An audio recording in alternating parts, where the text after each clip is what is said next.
Greetings, YouTubers. Welcome back to the Inside Neverwinter podcast, the only Neverwinter exclusive podcast. It is Thursday, October 4th, 2013. We're recording early this week. I'm your host, DJ Takuya, and J-Dog is out this week. We are still looking for an additional co-host for the show. If you're interested in applying, we aren't turning anyone away. Just drop me a private message on YouTube or on Twitter to @NightRiderBooks. That's at capital NITEWRITERBOOKS. Be prepared for a conversation-style interview. If you want to talk back to the show, drop a comment below, tell us all about it. We'd love to share your viewer feedback on the show and give you a shout out at the top. Currently, our state of the game has been, I think, fully recapped since last week. So I think we're going to move, this week we're just going to dive straight into the news here.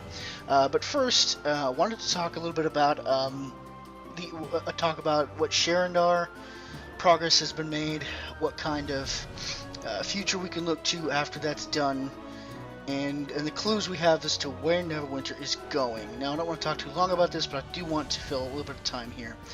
So the main thing I'm thinking about as I consider the end of Sharandar is that basically the compelling reasons to do Sharandar for the rewards, namely, when you first start everything in that campaign, you are starting out with a few boons to begin, and that kind of gets you hooked. Then you start working for the third boon, and it takes quite a bit of time because it takes it takes the requisite items from all three areas. You need the seedlings from the grove area. You need the charms from the second area, the Witch Fen, the Dark Fae Enclave, and then you need the Illiambruan swords from the Realm Malabog. You need about 9 of each of those, which is about 3 days worth of dailies. The problem is with the expanding, it wouldn't have taken so long except for actually getting to the Realm of Malabog, the last area. There's a natural progression of about like a week in the Grove, then maybe it was almost a month or so. Because it's been 2 months since Sharandar launched and we started, or at least I started. I speak from most of my own experience here, but it's been about a month, I think, I spent in the Dark Fae Enclave doing all the quests, day in, day out, getting enough to unlock the next bit, because it was taking a whole day's worth of charms and some other things, like I think the crescents, to perform this task you had to do 9 times. And once you had done that, then you could finally start working up to the sparks, the items, everything you needed to unlock the Realm of Malabog. So we've really had kind of a time sink, and it's almost been artificial. Of course, I may be speaking mostly from a majority of a burnout, but it does feel a little old by now. I'm actually kind of relieved, because recently I hit to the point where I don't need to do dailies in one particular area every day. If I want to do something every day, I can grab the Sparks quest, the Battle for Sharandar, and just get 3 Feywild Sparks, and then purify them and release them, and get the 10 Feywild Sparks as the currency to use, and that's basically what I'm working for, because all the areas have been unlocked. I have Malabox Castle Key, haven't used it yet though. I've tried out one of the reward tasks to the left, and I think I'm just about done except for the boons, basically. So I've got 2 boons left to go. The 4th tier, which is the 400 heal or the 400 damage every 30 seconds whenever you're struck. Which again, interesting to try that out as soon as I can. But I think mostly there's nothing really new to do, and I've been doing the same thing in and out for about as long as I can stand now, day in, day out. Log in, do Sharandar dailies, and this is me with just enough time in the day to log in, do Sharandar dailies, fit in Arcane Reservoir or Celadine Tower or Witch Fen or whatever, just a solo instance run, and then once you finish with all that, make sure you've gotten invoking done. Make sure check the auction house or what have you. And it gets to be a little old. It's only good for so long. I mean, I enjoyed it while it was going on, but after I basically reached the end of my, it was the same day. The same day I reached the end of my daily routine in and out for all the quests in one area every day. At the end of the Realm of Malabog, where I'd gotten the 3rd boon unlocked and started, that was basically when I no longer needed to do that day in and day out. it was not going to yield rewards as fast as simply doing the one overarching daily quest that you can pick up, Battle for Sharandar. So what had happened was almost a bit of burnout, almost a bit of ready to quit or put the game down, except for invoking. Invoking kept me going, and I'm also interested in living my professions. It's the little things that are keeping me logged in. And then I'm also earning. I'll go and pick out the area I want to do the day to earn the next bit for the next thing I need to get. Because now I'm at a point I can take my pick of the 3 areas to do whenever it fits me, and as long as I do it like once every 3 days, I'm okay. Of course, I've been doing it just about every day, just because now I know I don't have to. So it's not as if I've completely quit the game, completely dropped out, and ready to leave it. It's more like a bit of burnout, a little bit of frustration, ready to move on. Um, of course, my schedule being, and I realize I've run a little long with this. My schedule being somewhat casual with a little bit of time and not too much, and I've been mostly solo so far. I feel like maybe I should at this point, if I want to keep my interest in the game going, I should really be focusing on doing group content, instances, skirmishes, what have you, which is lucky this week because now we've got something to run. So we'll just jump right into that. In news from the Enclave. Now, the first bit of news this week is this. We are out with the old lockboxes, in with the new. After just 2 months with the Feywild lockbox, they are no longer dropping in-game. They have been replaced with the Dark Forest lockbox. Now, the initial impression of this change is that it was a bad move. It appears Cryptic's main drive in this change, which was hurried along with little to no advance warning, was to reduce the wards that may drop from the lockboxes from Coalescent to Preservation. Now, if it's not clear, the old boxes, both Nightmare and Feywild, they had a chance to drop a Coalescent ward, and not a Preservation ward. Coalescent wards are 1,000 Zen on the cash shop. You have a chance to get one from a random coffer from invoking every day, and that's a seven coin total. Basically, you fill up your ardent coins, and then you are able to purchase that coffer. Now, aside from that, and aside from paying for it, and of course earning enough astral diamonds to convert into Zen, which might be astronomical, close to 3 or 4 million, I think, to get about 1,000 Zen. Now, but I could be wrong. On my server alone, it's the Dragon server, the Dragon Shard. So this is going to hurt free-to-play players, and I say that because if you're not spending $10 in game to get it, you're probably spending maybe 30, 40K to buy a key if you're not spending any money in game, which I'm currently, but that's probably not by choice. If I had a little extra money to spend, I would be, just because I feel like it would enhance my enjoyment of the game.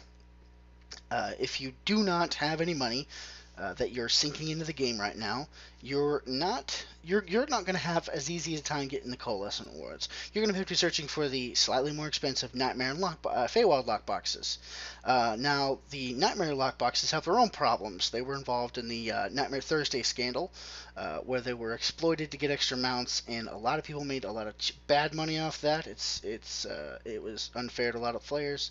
Devs called it lucky, poor PR move. I think we can all agree Cryptic has a very poor PR stance. Basically, they could really use a lot of help relating to public. Public relations with Cryptic are probably the worst I've seen in a game that I've personally played for the last 5 years, at least. Maybe since 2010. Maybe since 2005.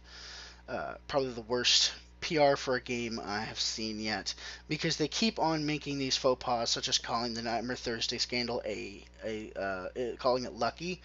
Basically, they said players who exploited it to get what they wanted, they were lucky. Well, that's a pretty poor stance to take when it was a mistake on the part of Cryptic's developers, testers, so forth, to leave a bug like the bug to let Nightmare Thursday happen.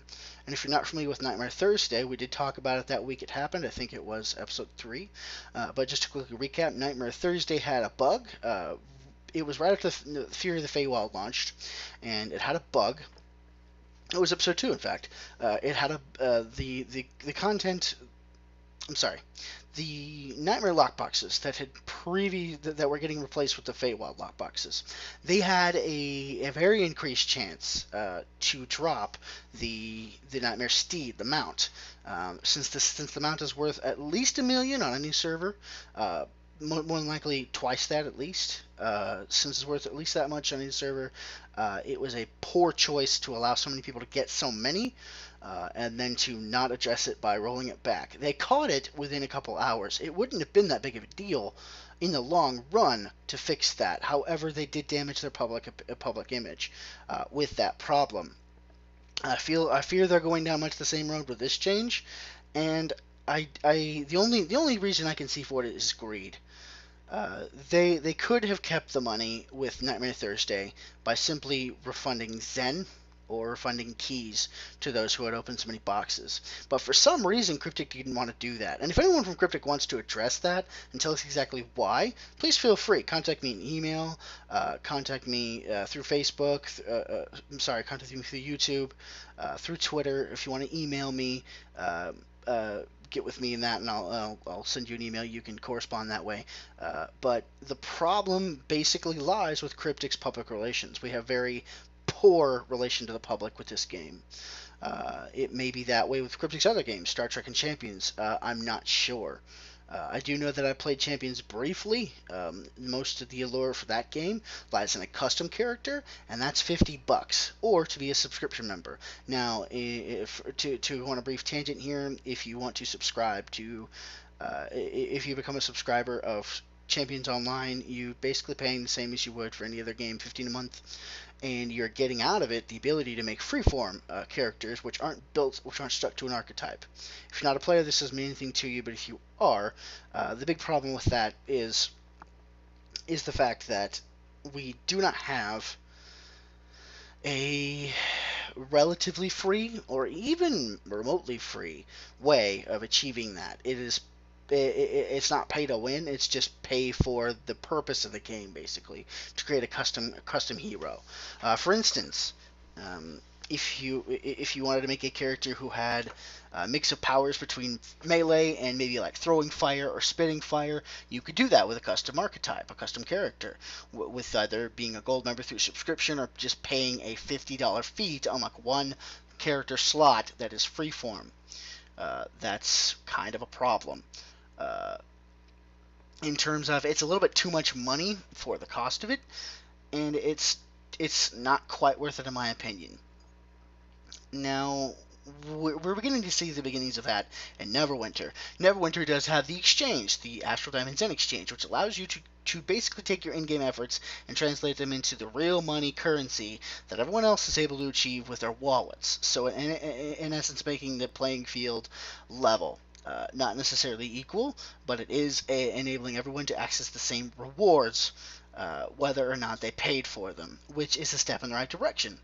However, what we are incurring a problem with is with the treatment of free-to-play players, and some sort of getting basically a bias against them. Cryptic doesn't now obviously. Cryptic isn't going to spend as much time caring for free players as they are pay players. The reason being is the pay players are paying their paychecks and their salary, and free players aren't. Free players are supporting those players who support their paycheck, but that's semantics. The point of all this talk about other games, other Cryptic things, Cryptic's poor PR, is basically that they're on a slippery slope. They were on it. They were on it during the beta, you could say, with Catterday. That's something I wasn't around for and cannot tell you much about. But if you're interested in it, someone on the forums is bound to tell you. Plus, there's 100 plus threads, I'm sure. Basically just bad, poor choices with design, all having to do with money that don't make a lot of sense in the long run when you examine it from an outside perspective. Either Cryptic's developers are dealing with a rule set or a superior who is not enabling them to do what they should be able to do, what any pay game would let them do, and certainly what any game that does not want to be pay to win would let them do. or it could just be that they do not. Could just be that they do not care. One way or another, there's a problem with Cryptic as a company that's leaking into the games and it's making the games less enjoyable. Now, going back to the news here with our different lockboxes, this is again another indication that greed is sort of the driving factor about decisions made in the game and not balance of the game, not making a level playing field. Which I understand, but I can't knowingly take part in encouraging that kind of behavior. So it's a problem that either we're on a slippery slope, or Cryptic is being a rebellious teenager who is making mistakes and learning from them, and we're going to have to let Cryptic make its own mistakes and let it figure out its way in the world before it gets its head on straight. Uh, but one way or another, we're definitely going somewhere.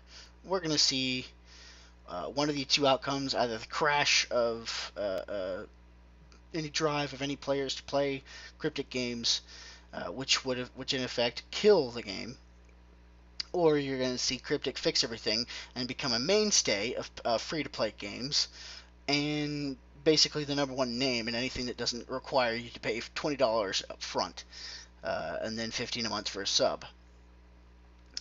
I'm hoping for the latter. I'm praying for the latter.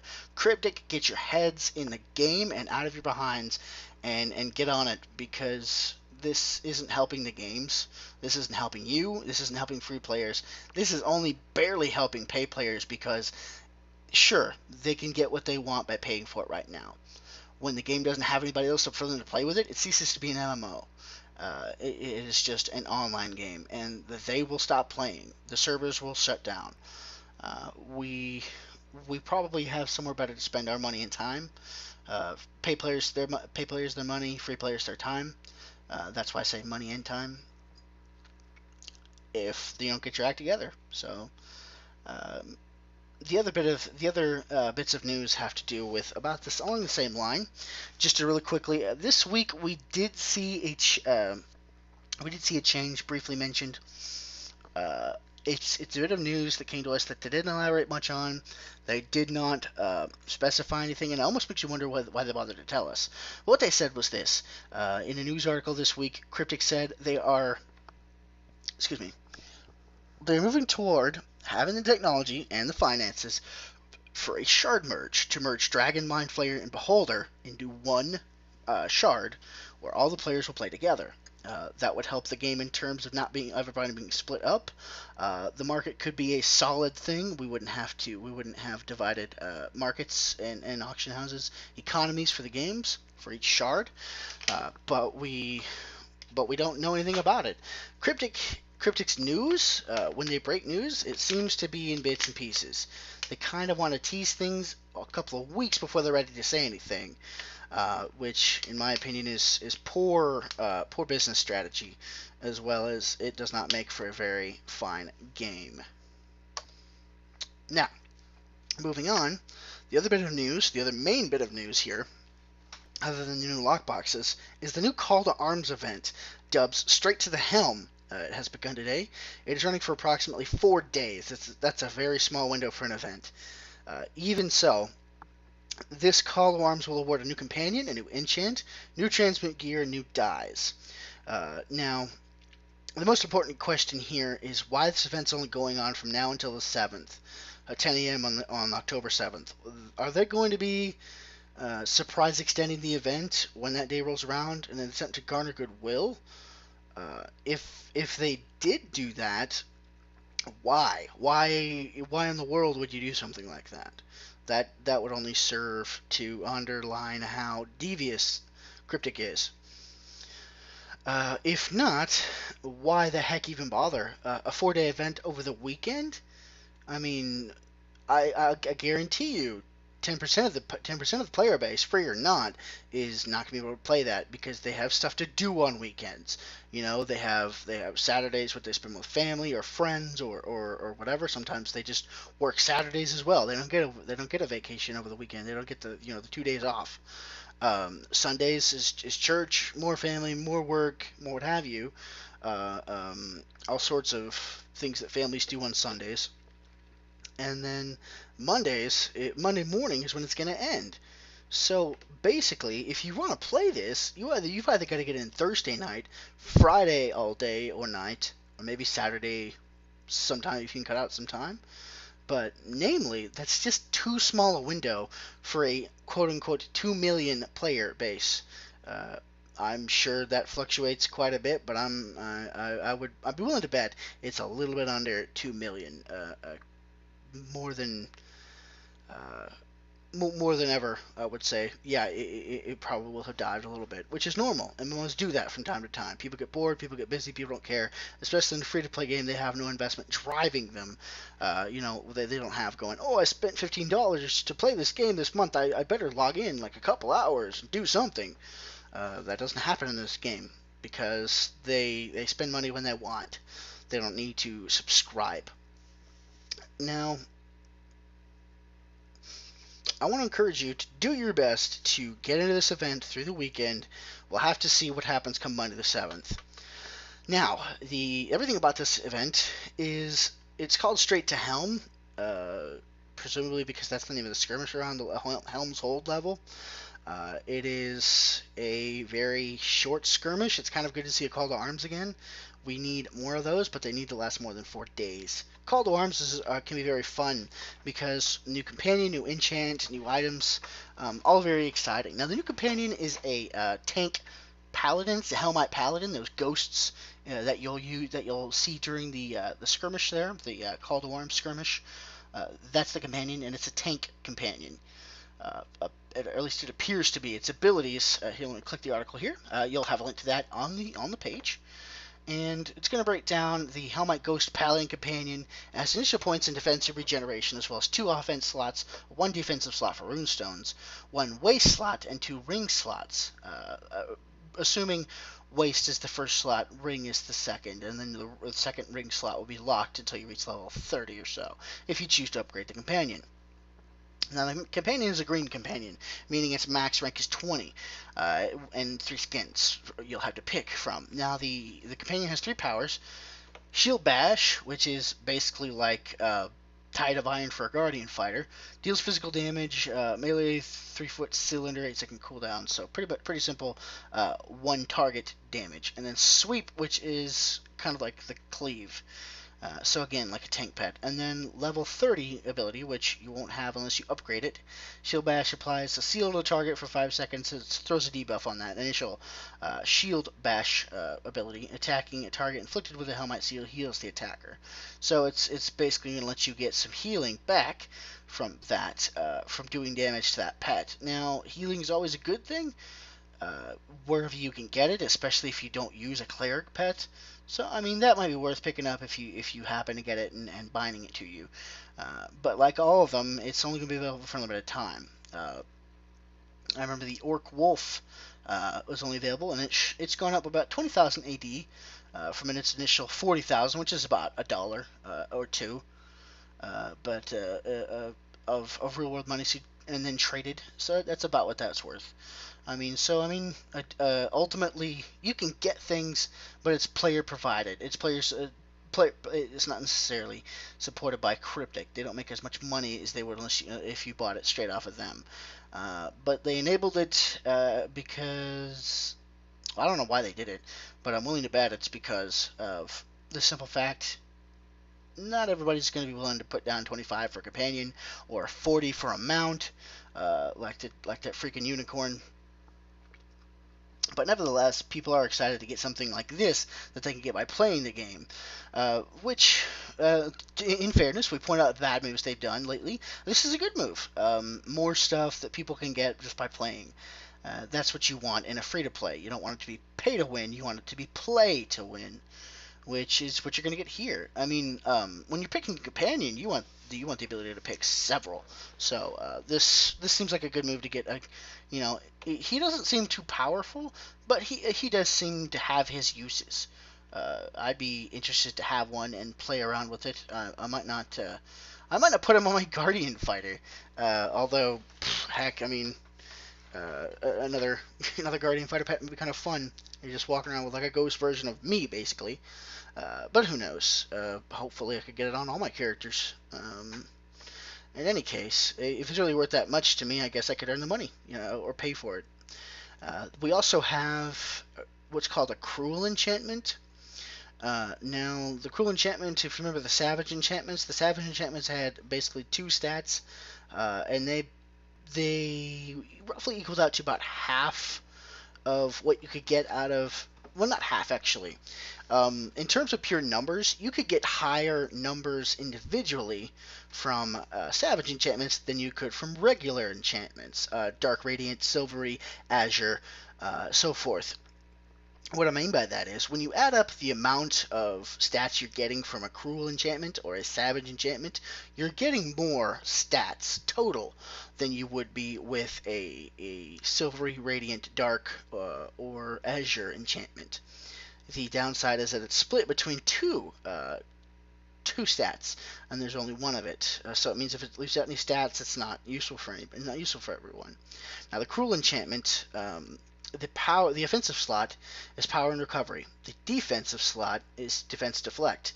The utility slot is glory gain and movement. So you've got a little bit of a lot of different stuff there.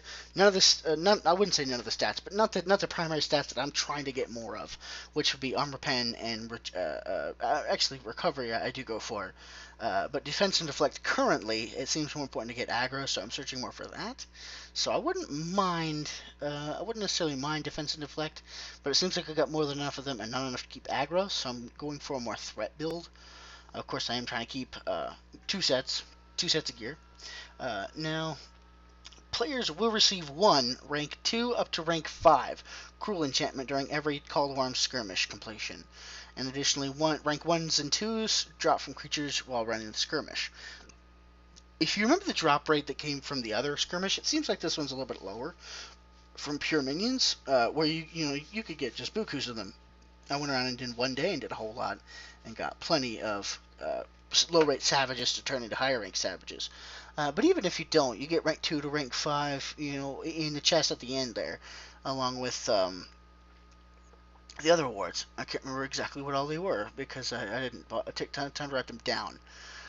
Now, the last two things in here actually are a dye pack that changes the color of gear, and then, although it was not mentioned on the news page, so again, poor news relation to the public.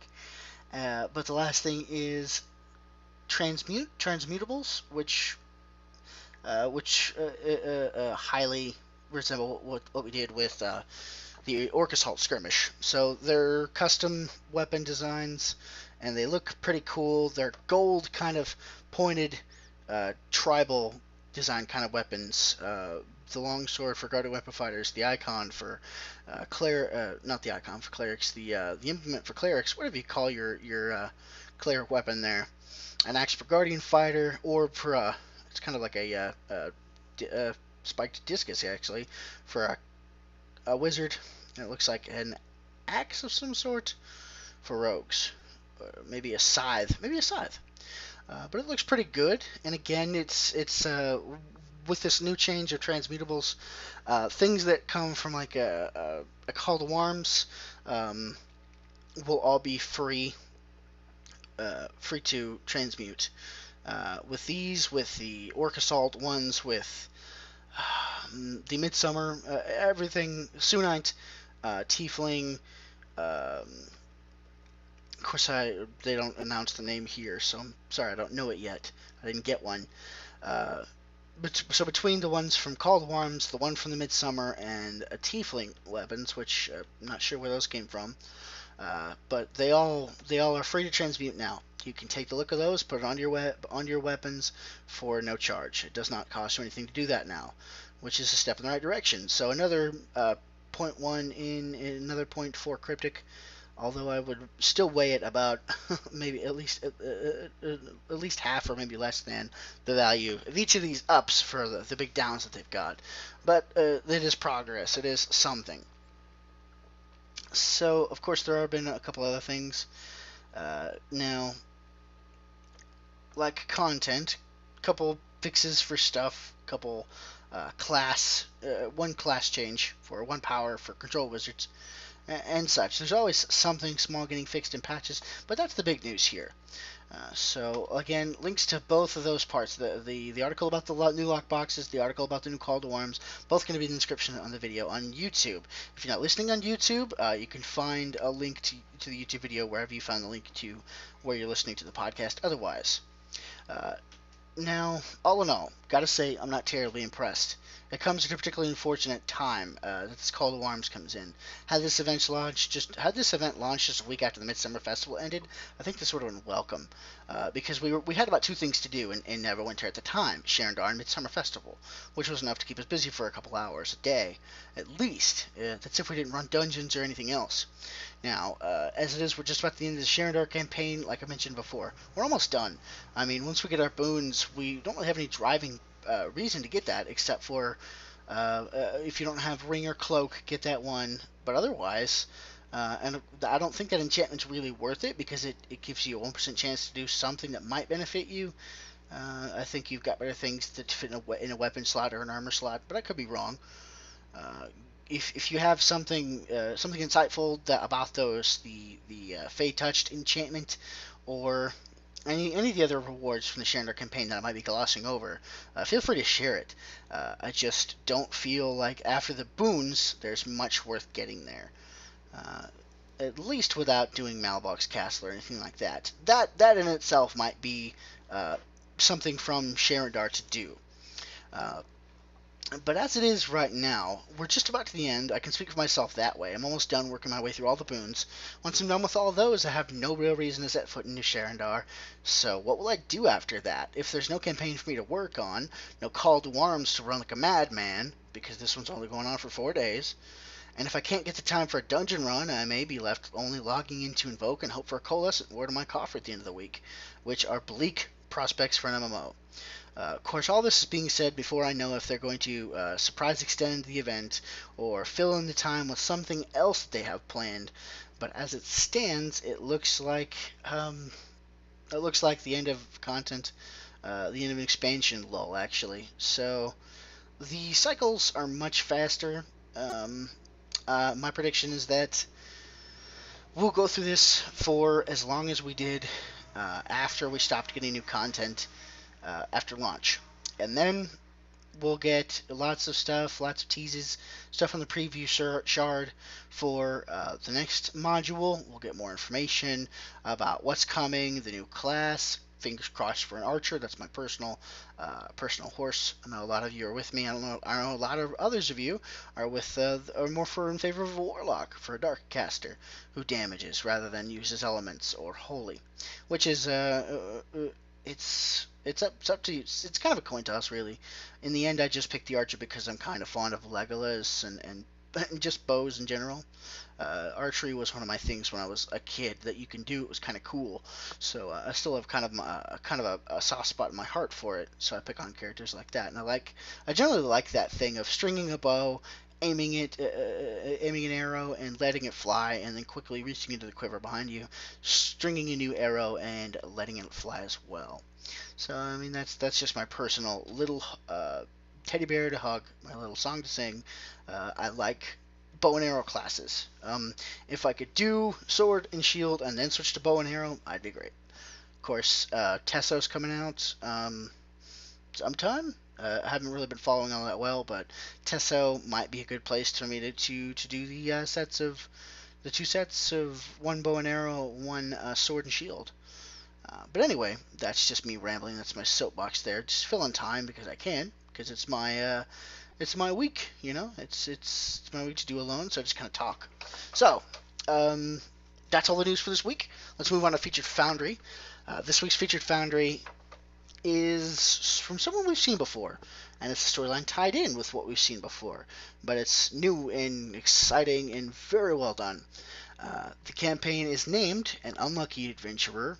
Act 1 of this campaign remains What Remains by @Waldo79. You'll remember @Waldo79 did Silver Thieves,